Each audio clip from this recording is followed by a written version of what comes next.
जी, अस्सलाम वालेकुम। आज फिर हमने नेक्स्ट जो यूनिट स्टार्ट करना है that is characteristics of exponential functions. इसमें ओवरऑल हमने एक्सपोनेंशियल फंक्शन की सारी बात करनी है। सो इससे पहले एक एग्जांपल यहाँ पे डिस्कस की गई है।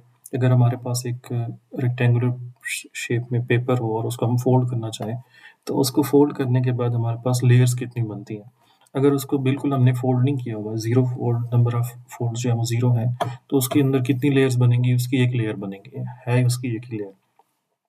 फिर उसके बाद अगर हम देखते हैं कि उसका अगर हम एक बार फोल्ड करते हैं तो उसकी दो लेयर्स बन जाएंगी। पेपर को जब हम फोल्ड करते हैं तो दो लेयर्स उसकी बनती हैं।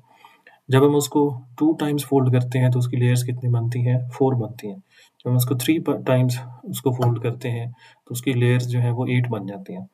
उसको जब हम फोर टाइम फोल्ड करते हैं तो वो उसकी लेयर्स 16 बन जाती हैं, एंड फाइव टाइम्स उसको फोल्ड करें तो लेयर्स उसकी 32 बनती हैं।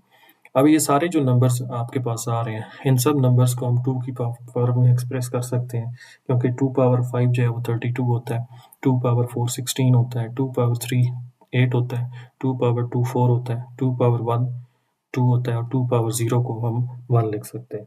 सो यहाँ से, क्योंकि हम हर इनपुट के कॉरस्पॉन्डिंग हमें आउटपुट मिलती जा रही है, हमने नंबर ऑफ फोल्ड्स को इनपुट लिया कि जितनी बार हमने पेपर को फोल्ड करना है वो हमारे पास इनपुट्स हो गई, और जो हमारे पास लेयर्स बन रही हैं उसके थ्रू पेपर की, उसको हम आउटपुट के तौर पे ले रहे हैं। तो जितनी नंबर ऑफ फोल्ड्स हैं, accordingly to raise to power N की फॉर्म में वहाँ पे हमारे पास उसकी नंबर ऑफ लेयर्स बनती जा रही हैं। यहाँ से थोड़ा सा आइडिया मिलता है, क्योंकि हर इनपुट के कॉरस्पॉन्डिंग हमें आउटपुट मिलती जा रही है, तो ये बेसिकली फंक्शन के तौर पे इसको ट्रीट किया जा सकता है, इसको फंक्शन बनाया जा सकता है। सो यहीं से ये जो टाइप हमारे पास बनती है इसको हम कहते हैं exponential function. So exponential function की जनरल फॉर्म क्या है? इसकी जनरल फॉर्म ये है, y is equal to A into B raise to power X. इसमें ए और बी के ऊपर कुछ कंडीशंस हैं कि ए ज़ीरो नहीं होना चाहिए। ऑब्वियसली अगर ए ज़ीरो हो जाए तो हमारे पास फंक्शन ख़त्म हो जाता है। ए ज़ीरो के अलावा कुछ भी इसकी वैल्यू हो सकती है, नेगेटिव, पॉजिटिव। बी के ऊपर कंडीशन ये है कि बी मस्ट बी पॉजिटिव। अब बी अगर नेगेटिव हो जाए तो प्रॉब्लम क्या आती है? प्रॉब्लम ये आती है कि बी अगर नेगेटिव हो, for instance minus two raise to power X. Minus two raise to power X, X की जब हम वैल्यूज वेरी करते हैं तो इसमें किसी जगह पे जाके minus two raise to power one by two भी हो सकता है। अब minus two raise to power one by two defined नहीं है, इसका आंसर क्या होता है? कॉम्प्लेक्स नंबर बन जाता है। इसलिए हम जो बेस ऑफ द फंक्शन है उसके ऊपर कंडीशन लगाते हैं कि वो पॉजिटिव होना चाहिए। Secondly base of the function के ऊपर हम रिस्ट्रिक्शन ये लगाते हैं कि वो वन भी नहीं होना चाहिए। अगर वन हो जाए तो फिर क्या प्रॉब्लम आती है? One raise to power X. अब वन की कोई भी पावर ली जाए तो वो वन ही रहता है। तो हम तो फंक्शन को कहते हैं कि उसमें वैल्यूज हमारी चेंज हो। हम उसको, ये तो बेसिकली क्या बन जाएगी? स्ट्रेट लाइन बन जाएगी। अगर for instance y is equal to A into one raise to power X हो, तो ये तो y is equal to A रह जाता है, ये स्ट्रेट लाइन बन जाती है। तो ये कोई नई चीज़ नहीं होगी, ये तो स्ट्रेट लाइन है। इसका तो हमें पता है कि ये पहले ही फंक्शन है। हमने उस चीज़ की बात करनी जो थोड़ी सी नई हो। तो इसलिए हमें फिर यहाँ पे रिस्ट्रिक्शन ये भी लगानी पड़ती है कि जो बेस है वो नॉन वन होना चाहिए, वो वन नहीं होना चाहिए। सो एक इजी वे इसको बताने का क्या है कि आपको बताना होगा एक्सपोनेंशियल फंक्शन क्या है। तो उसका इजी वे ये है कि जब वेरिएबल एक्सपोनेंट में आ जाए, वेरिएबल जब पावर में आ जाए, तो उसको हम एक्सपोनेंशियल फंक्शन कहते हैं। ये सिंपल सा वे है उसको बताने का कि एक्सपोनेंशियल फंक्शन क्या होता है। एग्जाम्पल्स इसकी देखते हैं। सो फॉर इंस्टेंस यहाँ पे हमें कहा गया कि इसको हमने ड्रॉ करना है, माइनस थ्री से थ्री तक हमने पॉइंट्स लेने हैं, और पॉइंट्स के थ्रू हमने एक ग्राफ बना के फिर हमने उसकी डोमेन रेंज भी बतानी है और एंड बिहेवियर भी बताना है, एक्स इंटरसेप्ट और वाई इंटरसेप्ट भी बताना है हमने। सो एन, इसमें हमारे पास एक्स की वैल्यूज माइनस थ्री से थ्री तक हमने लेनी है, और वाई की वैल्यूज कॉरस्पॉन्डिंगली देखते हैं क्या आती हैं। So X is equal to minus three, for instance ये हो जाएगा ten raise to power minus three, one over 1000। तो डेसिमल में ये कितना आ जाता है? 0.001।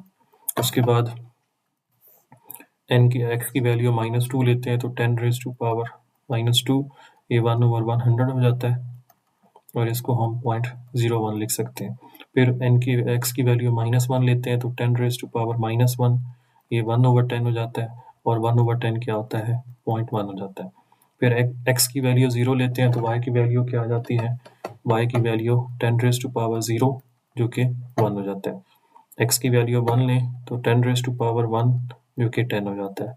फिर एक्स की वैल्यू टू लें, टेन स्क्वायर, ये क्या हो जाता है 100 हो जाता है। x की वैल्यू 3, ये 1000। तो ये हमारे पास टेबल वैल्यूज आ गई। अब अगर हम इनको ट्राई करें एक रफ सी स्केच पे ड्रॉ करने के लिए, इसको हम उधर भी ले सकते हैं।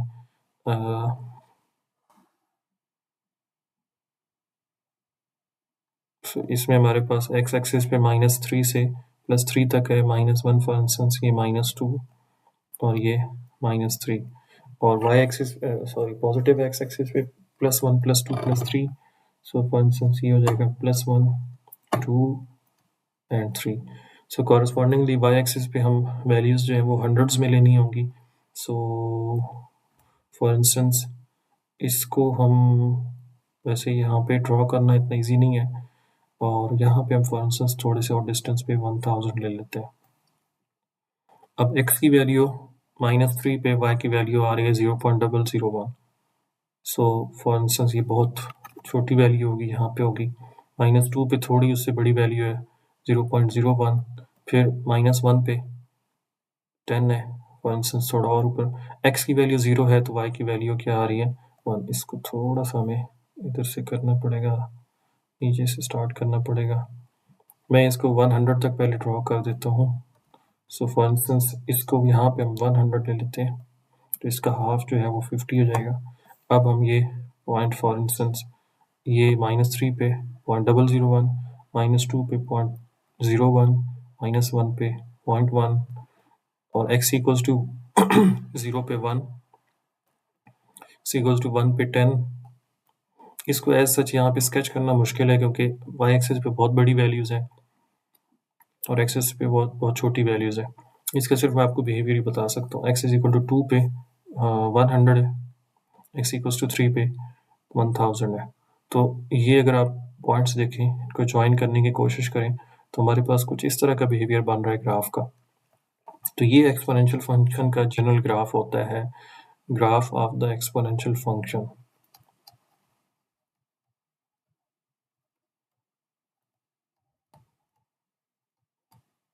जिसमें इस केस में हमने क्या लिया था 10⁻⁻x लिया था फंक्शन। अब इसमें डोमेन की बात करें तो x की तमाम वैल्यूज हम ले सकते हैं। तो डोमेन में इसका जो होगा, डोमेन इसकी ऑल रियल वैल्यूज, इसको -∞ से +∞ तक तमाम वैल्यूज ले सकते हैं। रेंज में क्या हो रहा है, रेंज में आपका जो ग्राफ है वो कभी भी x एक्सिस को टच नहीं करेगा। ये हमारे पास x एक्सिस वाली जो लाइन है इसको कभी भी टच नहीं करेगा। तो इसमें जो इसकी रेंज है वो 0 से स्टार्ट होगी, सॉरी 0 इंक्लूड नहीं होगा, 0 से लेके +∞ तक, क्योंकि ग्राफ ऊपर की तरफ जा रहा है, बिलो x एक्सिस ये ग्राफ नहीं जा रहा। तो इसकी जो रेंज होगी वो 0 से लेके ∞ तक। फिर अगर x इंटरसेप्ट की बात करें तो ये x एक्सिस को कभी कट ही नहीं करता, तो इसका x इंटरसेप्ट नहीं होगा, तो हम कहेंगे नो x इंटरसेप्ट। फिर अगर हम y इंटरसेप्ट की बात करें तो ये y इंटरसेप्ट इसका है, y इंटरसेप्ट इसका क्या होगा, जहाँ पे ये y एक्सिस को कट कर रहा है तो वहाँ पे x equal to 0, x equal to 0 put करते हैं तो y की वैल्यू क्या आ जाती है 10⁻⁻0 विच इज़ 1। तो y इंटरसेप्ट इसका आ जाएगा 1। सो ये चीज़ें हमने डिस्कस कर ली। सिमिलरली इस फंक्शन में भी हम इसकी अब यहाँ पे मैं इसका ग्राफ की तरफ उस तरह से नहीं जा रहा, देख लेते हैं इसकी वैल्यूज़ क्या आती हैं, लेकिन इसमें ये प्रॉब्लम है कि इनकी वैल्यूज़ बहुत बड़ी आ जाती है, तो वो उस तरह से ग्राफ पे प्लॉट करना मुश्किल हो जाता है। सो इसमें अगर हम टेबल वैल्यूज़ की बात करते हैं तो इसकी टेबल वैल्यूज़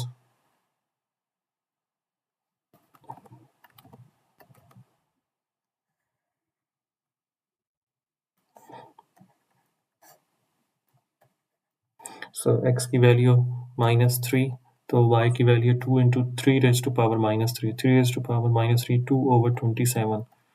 सो इसको डेसिमल में भी देखते हैं, -2, x की वैल्यू -2 लेते हैं तो 2/9 आ जाता है, और x की वैल्यू -1 तो 2/3 आ जाता है, x की वैल्यू 0 तो 2 इंटू 3⁻0, ये सिर्फ 2 रह जाता है क्योंकि 3 पावर 0 1 हो जाएगा।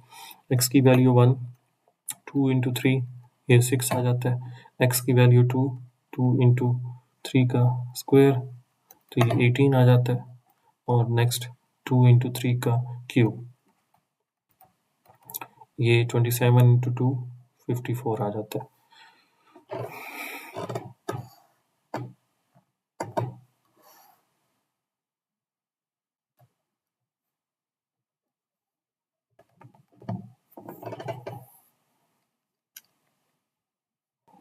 Okay, 2 divided by 27 is 0.074. 2 divided by 9, 0.22.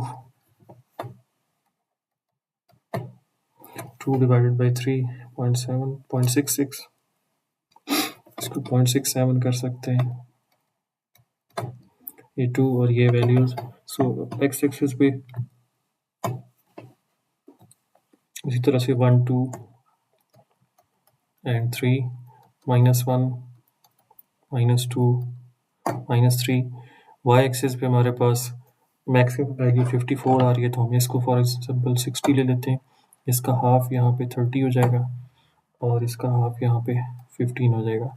X की वैल्यू -3 तो वाई की वैल्यू 0.074।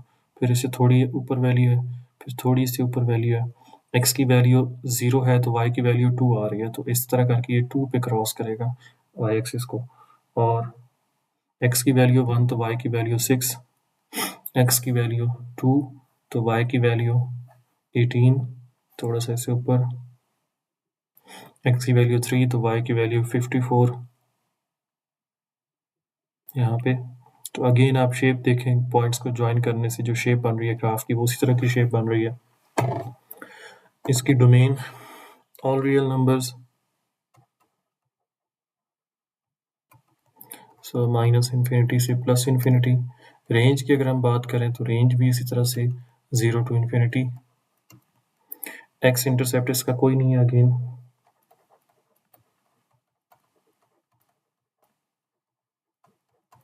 और वाई इंटरसेप्ट की बात करें तो वाई इंटरसेप्ट कब मिल रहा है, तो हम एक्स की वैल्यू 0 पुट कर रहे हैं तो वाई इंटरसेप्ट आ रहा है 2। टेबल में हमने किया हुआ है। सो ये हो गया। नेक्स्ट देखते हैं एन इंक्रीजिंग। ये जनरल फॉर्म यहाँ पे आ गई इसकी कि इंक्रीजिंग जो एक्सपोनेंशियल फंक्शन है उसकी जनरल फॉर्म क्या होगी। सो इंक्रीजिंग एक्सपोनेंशियल फंक्शन, जैसे ऊपर वाला हमने डिस्कस किया, ये इंक्रीज कर रहे थे। जैसे जैसे एक्स की वैल्यू इंक्रीज कर रहे हैं वाई की वैल्यू भी इंक्रीज हो रही है, एक्स की वैल्यू डिक्रीज कर रहे हैं तो वाई की वैल्यू भी डिक्रीज हो रही है। तो इंक्रीजिंग फंक्शन था ये।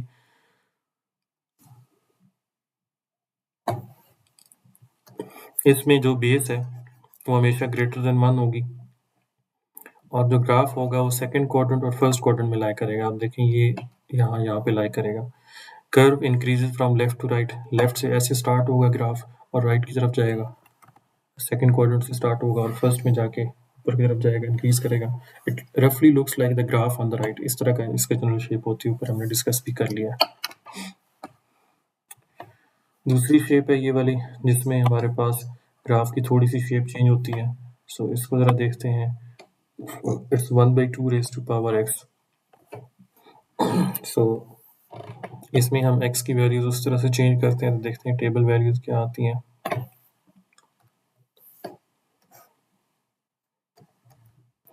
x की वैल्यू -3 तो ये 1/8 हो जाता है जो कि 0.125। x की वैल्यू -2 तो 1/4 जो कि 0.25। उसके बाद x की वैल्यू -1 तो y की वैल्यू 1/2 0.5 आ जाता है। x की वैल्यू 0 तो ये 1 आ जाता है और x की वैल्यू 1 तो ये सॉरी इसमें थोड़ी सी मिस्टेक हुई है। x की वैल्यू -3 लेंगे, एक सेकेंड, x की वैल्यू -3 लेंगे तो ये चेंज हो जाएगा basically 1/2 raise to power -3। Numerator में चला जाएगा तो 2 रेज टू पावर 8 बन जाएगा, सॉरी 2 रेज टू पावर 3 बन जाएगा। 2 रेज टू पावर 3 क्या होता है, 8 होता है। तो 2 raise to power 3 is equal to 8। इसी तरह से ये 2 पावर 4 बन जाएगा, सॉरी 2 पावर 2 बन जाएगा 4 के इक्वल। ये 2 पावर 1 हो जाएगा 2 के इक्वल। 2 पावर 0 ये 1 हो जाएगा, ये 1/2 बनेगा क्योंकि पावर पॉजिटिव है तो डिनोमिनेटर में ही रहेगी। इसमें x की वैल्यू 2 पुट करेंगे तो 1/2 का स्क्वायर 1/4। x की वैल्यू 3 पुट करेंगे तो 1/2 की पावर 3, ये 1/8 हो जाता है। सो बेसिकली ये इसमें अगर हम इसको ग्राफ के ऊपर देखते हैं तो इसका ग्राफ का बिहेवियर है इस तरह का।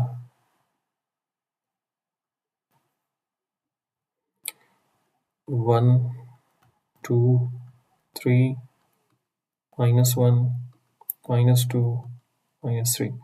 सो x की मैक्सिमम y की मैक्सिमम वैल्यू 8 है, इसको हाफ कर लें 4, इसका हाफ हो जाएगा 2। अब x की वैल्यू -3 है तो y की वैल्यू 8 है, यहाँ से इसकी वैल्यू -2 है तो y की वैल्यू 4 है, x की वैल्यू -1 है तो y की वैल्यू 2 है, x की वैल्यू 1 है 0 है तो y की वैल्यू 1 है, इसकी वैल्यू 1 है तो इसकी वैल्यू पॉइंट, ये बेसिकली 0.5 होगा। उसके बाद ये 0.25 1/4 जो है 0.25 और x की वैल्यू 3 के कॉरस्पॉन्डिंग 1/8 आता है 0.125। तो इन पॉइंट्स को ज्वाइन करते हैं तो हमारे पास कुछ इस तरह का ग्राफ आता है। अब ये क्या हुआ है, हमारे पास जो फंक्शन की बेस है वो 1/2 हो गई है। पहले जो फंक्शन की बेस थी वो ग्रेटर देन 1 वैल्यूज थी, अब फंक्शन की जो बेस है वो लेस देन 1 हो गई है। सो फंक्शन का ग्राफ भी थोड़ा सा चेंज हो गया। इस फंक्शन को देखते हैं, सेम इसका भी आपके जो इसमें बेस आ रही है वो लेस देन 1 है। सो देखते हैं इसकी वैल्यूज के साथ क्या। अच्छा, ऊपर वाले की डोमेन रेंज की अगर हम बात करें तो डोमेन उसी तरह से ऑल रियल वैल्यूज -∞ से +∞, रेंज वही उसी तरह से 0 से ग्रेटर वैल्यूज है y की, ग्राफ बिलो x एक्सिस नहीं जा रहा। फिर अगर इंटरसेप्ट्स की बात करें तो नो x इंटरसेप्ट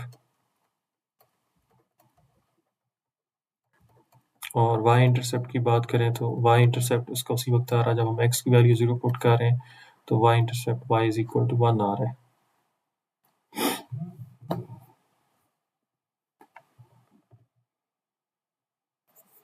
सो इसके बाद नेक्स्ट पार्ट अगर हम देखते हैं, इसमें भी हमें स्टेबल वैल्यूज ड्रॉ करनी है। सो x की वैल्यू, y की वैल्यू, x की वैल्यू -3, तो ये 4⁻³ न्यूमरेटर में जो 8 इंटू 4⁻³ ये काफ़ी बड़ी वैल्यू हो जाती है। 64 इंटू 8, इसको हम लिख सकते हैं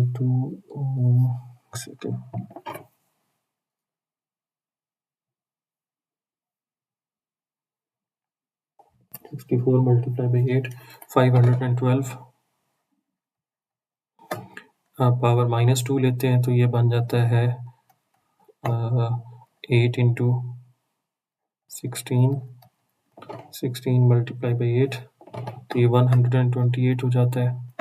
फिर उसके बाद -1 लें तो 8 इंटू 4, तो ये हो जाता है 32, और उसके बाद 0 लें तो आंसर 8 इंटू 1 8 आ जाता है। उसके बाद 1 लें तो आंसर आ जाता है 8 इंटू 1/4, इसका आंसर 2 आ जाता है। x की वैल्यू 2 लें तो 8 इंटू 1/16, इसका आंसर आ जाता है 1/2। x की वैल्यू 3 लें 8 इंटू 1/64, तो ये आंसर आ जाता है 1/8। सो वैल्यूज़ हमारी अब चेंज हो गई हैं, एक तरफ काफ़ी बड़ी वैल्यूज़ हैं, एक तरफ काफ़ी छोटी वैल्यूज़ हैं। मैक्सिमम वैल्यू 500 तक जा रही है, इसके बाद इसका हाफ हो जाएगा 250, इसका हाफ हो जाएगा 125। एक्स एक्सिस पे -1 -2 -3 1 2 3। सो पॉइंट्स अगर हम ड्रॉ करते हैं, -3 के कॉरस्पॉन्डिंग 512 है, -2 के कॉरस्पॉन्डिंग 128 है, काफ़ी ये नीचे वैल्यूज़ आ गई हैं। x की वैल्यू -1 तो y की वैल्यू 8 है 32 है। उसके बाद इस पे 8 आंसर आया जब x की वैल्यू 0 है, फिर इस तरह से ये डाउन होता गया है, तो इसका जो ग्राफ है इस तरह करके बन रहा है।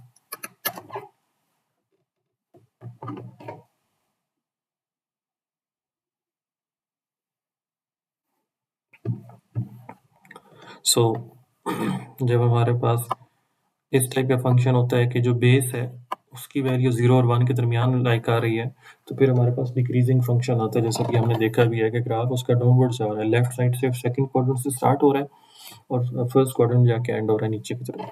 तो ये कब होता है? जब बी की वैल्यूज जो फंक्शन की जो बेस है वो 0 और 1 के दरमियान, मतलब जैसे अभी 1/2 थी, फिर 1/4 थी, अगर ये बेस जो है ये फ्रैक्शन की फॉर्म में हो और फ्रैक्शन भी वो वाली जो 0 और 1 के दरमियान लाइक आ रही हो, तो फिर उसका जो ग्राफ होता है वो डिक्रीजिंग ग्राफ होता है।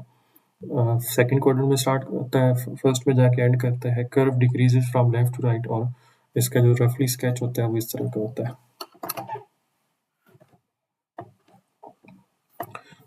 अभी तक जो हमने डिस्कस किया है एक्सपोनेंशियल फंक्शंस के हवाले से, वो ये चीज़ें हैं समरी में, कि एक्सपोनेंशियल फंक्शंस की डोमेन क्या होती है, रेंज क्या होती है, किस तरह से ग्राफ स्टार्ट होता है। अगर जो आउटसाइड नंबर है वो पॉजिटिव हो, जो फंक्शन जैसे हमने स्टार्ट में देखा है y is equal to a into B raise to power x, अगर ये वाला जो नंबर है ये पॉजिटिव हो तो जो ग्राफ है वो फर्स्ट और सेकंड क्वाड्रेंट में लाई करता है, और सेकंड क्वाड्रेंट से स्टार्ट होकर फर्स्ट में जाके एंड होता है। डोमेन इसकी वही माइनस इन्फिनिटी से प्लस इन्फिनिटी, और रेंज इसकी होती है y is greater than zero या ज़ीरो से इन्फिनिटी। y इंटरसेप्ट इसका वही होता है जब x की वैल्यू ज़ीरो लेते हैं, इसका x इंटरसेप्ट कोई नहीं होता। जैसे जैसे हम x को इंक्रीज करते हैं y की वैल्यू कम होती जाती है, लेकिन कभी भी ज़ीरो नहीं होती। एक डिफरेंस इसमें ये है कि जब b की वैल्यू ग्रेटर देन 1 है, जो बेस वैल्यू है ये वाली, अगर ये ग्रेटर देन 1 हो तो हमारे पास एक्सपोनेंशियल फंक्शन इंक्रीज करता है। इसको हम अप्लाइड मैथमेटिक्स में क्या कहते हैं? एक्सपोनेंशियल ग्रोथ कहते हैं। और अगर यही वैल्यू 0 और 1 के दरमियान में लाई कर रही हो तो फंक्शन डिक्रीज करता है, और इसको एप्लीकेशन में हम क्या कहते हैं? एक्सपोनेंशियल डिके कहते हैं। जब पॉपुलेशन डिके कर रही हो, कम हो रही हो, उसको हम डिक्रीजिंग फंक्शन से रिप्रेजेंट करते हैं, और जब पॉपुलेशन ग्रो कर रही हो या कोई भी और चीज़ ग्रो कर रही हो तो उसको हम एक्सपोनेंशियल ग्रोथ इस इंक्रीजिंग फंक्शन वाले से रिप्रेजेंट करते हैं।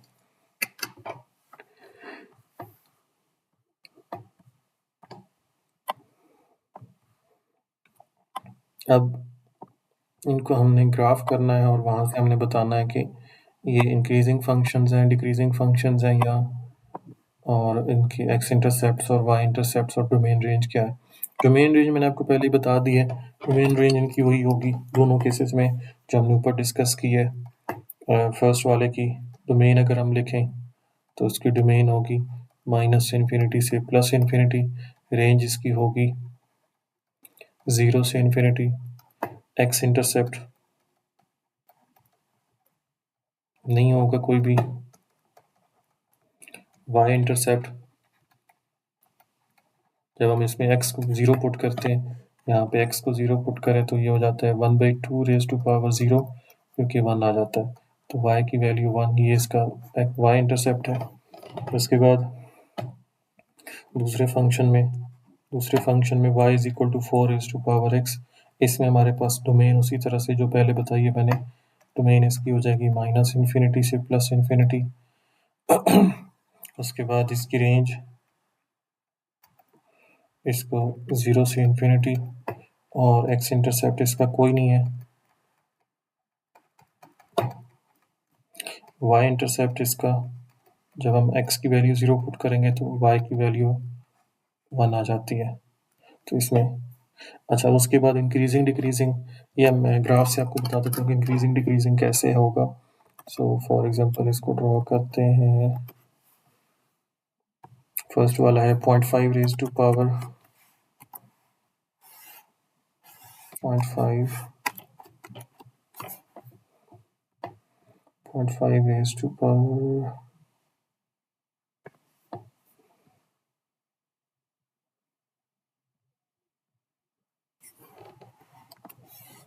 x। तो इसका ग्राफ देखें, लेफ्ट साइड से फर्स्ट क्वाड्रेंट से स्टार्ट हो रहा है और राइट साइड पे लेफ्ट साइड से सेकंड क्वाड्रेंट से स्टार्ट हो रहा है और राइट साइड पे फर्स्ट क्वाड्रेंट में जाके एंड हो रहा है। तो ये क्या है? इसका डिक्रीजिंग ग्राफ है।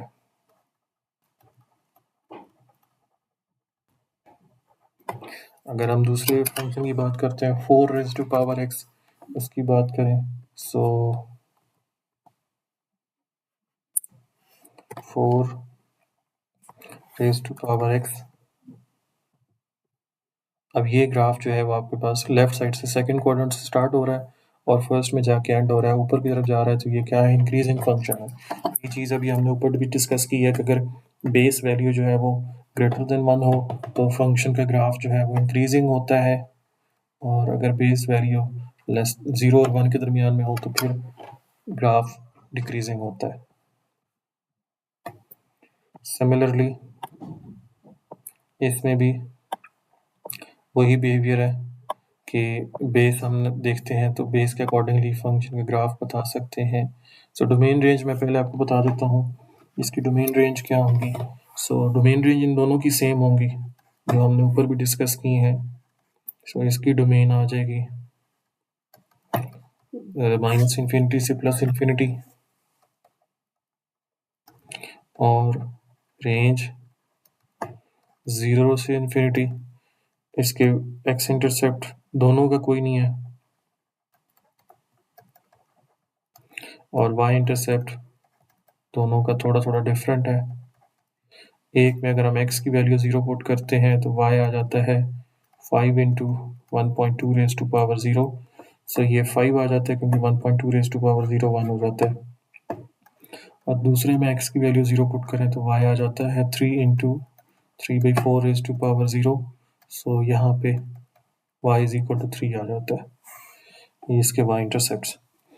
अब इंक्रीजिंग या डिक्रीजिंग विदाउट ग्राफिंग हमने बताना है, तो आप देखें जो बेस इसकी वह है b की वैल्यू 1.2 है जो कि ग्रेटर देन 1 है, तो इसका ग्राफ क्या होगा, इसका ग्राफ इंक्रीजिंग होगा।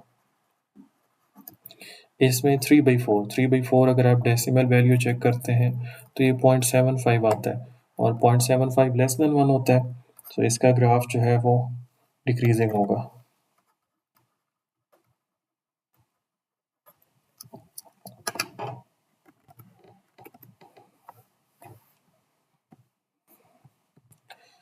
यहाँ पे हमने बताना है कि ये इनमें से कौन सा पॉइंट इस फंक्शन के ऊपर लाई कर रहा है।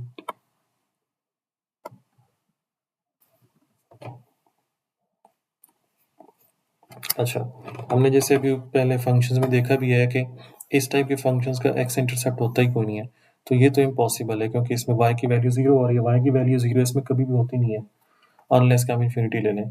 x की वैल्यू 4 पुट करेंगे, देखें x की वैल्यू 4 पुट करें, 4 इज टू पावर 4, ये कभी भी 1 नहीं आएगा। हमने y कोऑर्डिनेट 1 लिखना है तो 1 कभी भी नहीं आएगा।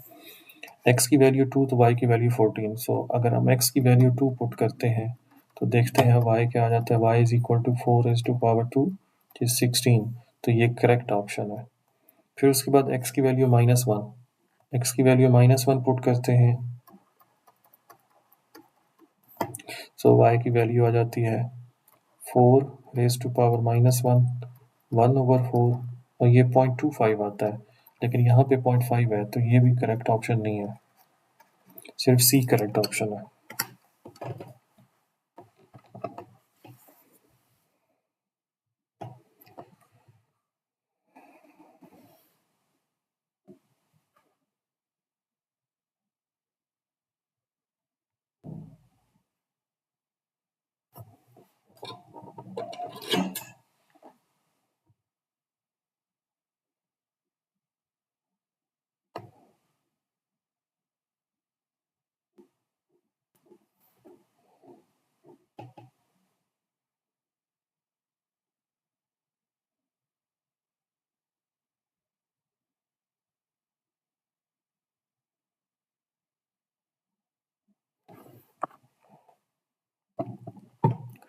Next question,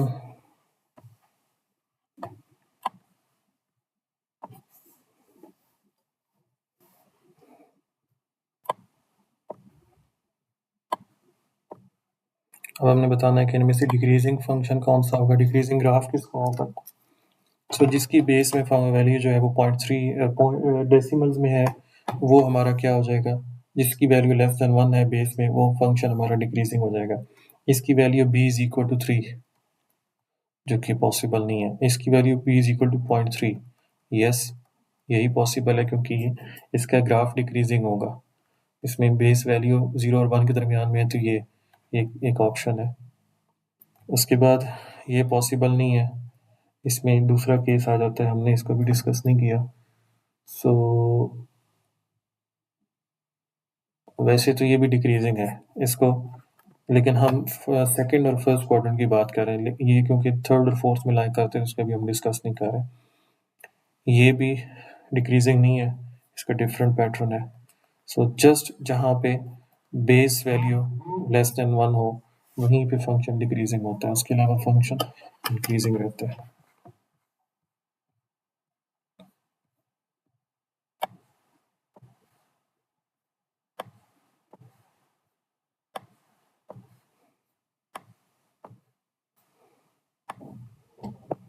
So which of the following is true about the function? The function decreases नहीं, क्योंकि इसकी बेस वैल्यू देखें ग्रेटर देन 1 है, तो ये इंक्रीज करेगा, डिक्रीज नहीं करेगा। The function has a y intercept of 0 2 नहीं, अगर हम x की वैल्यू 0 पुट करते हैं तो y क्या आ जाता है, y is equal to 3 into 2 to power 0 which is 3, तो ये भी पॉसिबल नहीं है। The value of x increases by 1, the value of y will double, no, ये भी पॉसिबल नहीं है। अगर x की वैल्यू 1 पुट कर 0 पुट करें तो y की वैल्यू 3 आ जाती है, तो x की वैल्यू 1 पुट करें तो y की वैल्यू 6, x की वैल्यू 2 पुट करें तो y की वैल्यू 3 इंटू 4, यस, हर वैल्यू को हम डबल करते जा रहे हैं, तो ये करेक्ट है। जैसे जैसे हम x की वैल्यू 1 बढ़ाते जाएंगे तो y की वैल्यू डबल होती जाएगी। फाइंड द फंक्शन कंटेन्स 2,4, इसको चेक करते हैं, पॉसिबल तो नहीं है लेकिन चेक कर लेते हैं। x की वैल्यू 2 पुट करते हैं तो y क्या आ जाता है, 3 इंटू 2 का स्क्वायर, तो ये हो जाता है 3 इंटू 4 12, लेकिन यहाँ पे उसने कहा है 2,4 जो कि पॉसिबल नहीं है, तो सिर्फ सी ऑप्शन करेक्ट है, सी ही पॉसिबल है इसमें।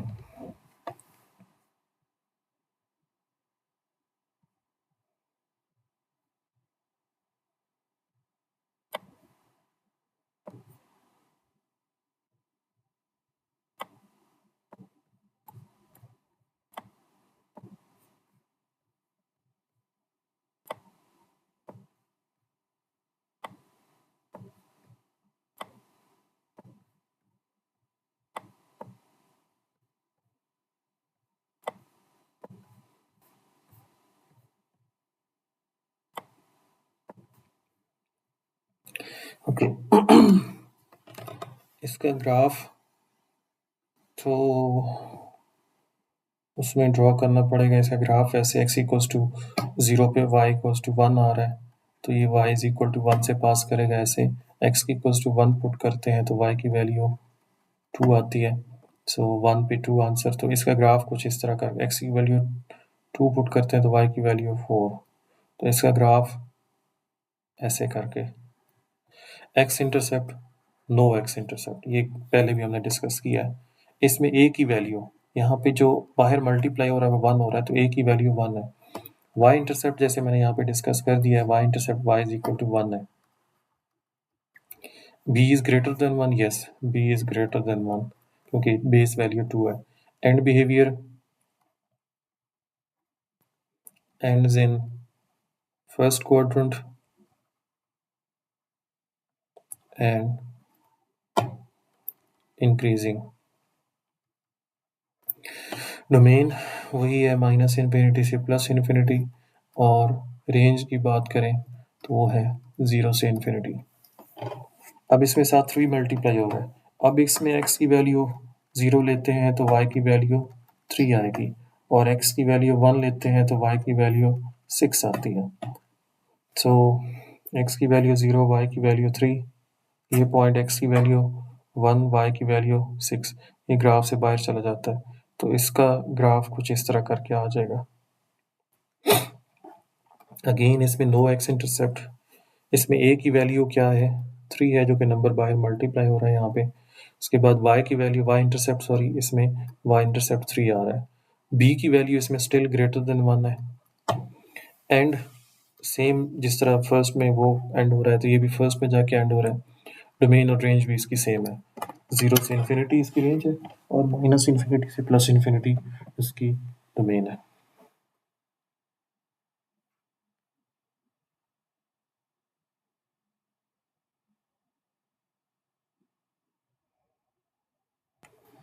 उसके बाद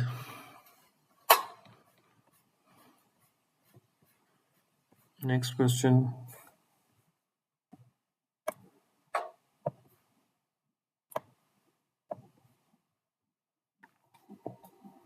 इसमें अब x की वैल्यू 0 पुट करते हैं तो y की वैल्यू 3 आ जाती है, x की वैल्यू 1 पुट करते हैं तो y की वैल्यू 3/2 आ जाती है।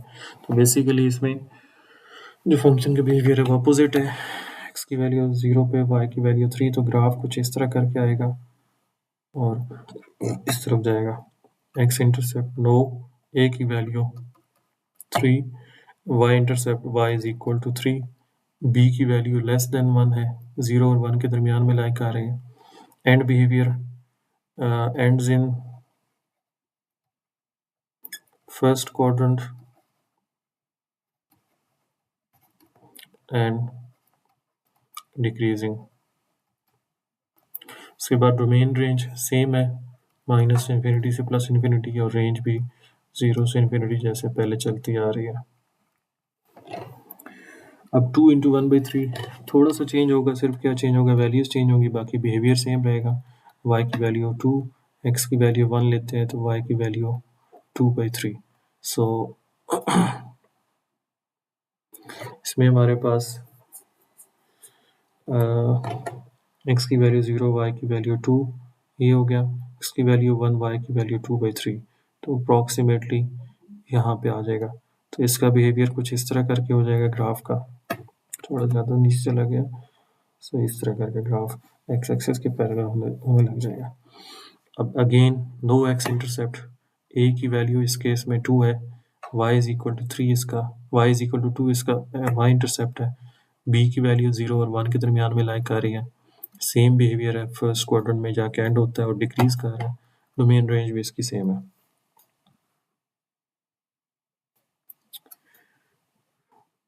What characteristics of the graph is associated with the a value of the function? So the y-intercept is linked with the value of a.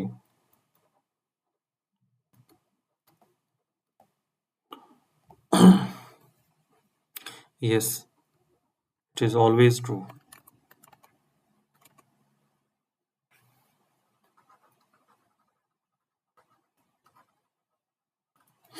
How does the b value affect the shape of the graph? So if b is greater than 0, graph is increasing, and if 0 is less than b is less than 1, अगर b की value 0 और 1 के दरमियान में है, then graph is decreasing. Do any of the axes graphs cross axes? No.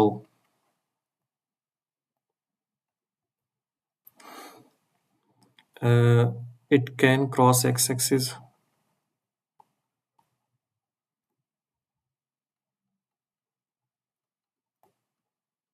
when there is a vertical shift. What would happen if b is equal to 1? So this is a straight line.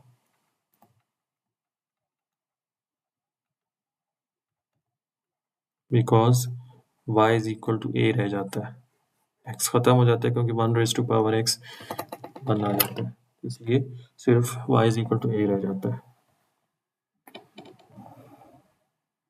इसके बाद ये question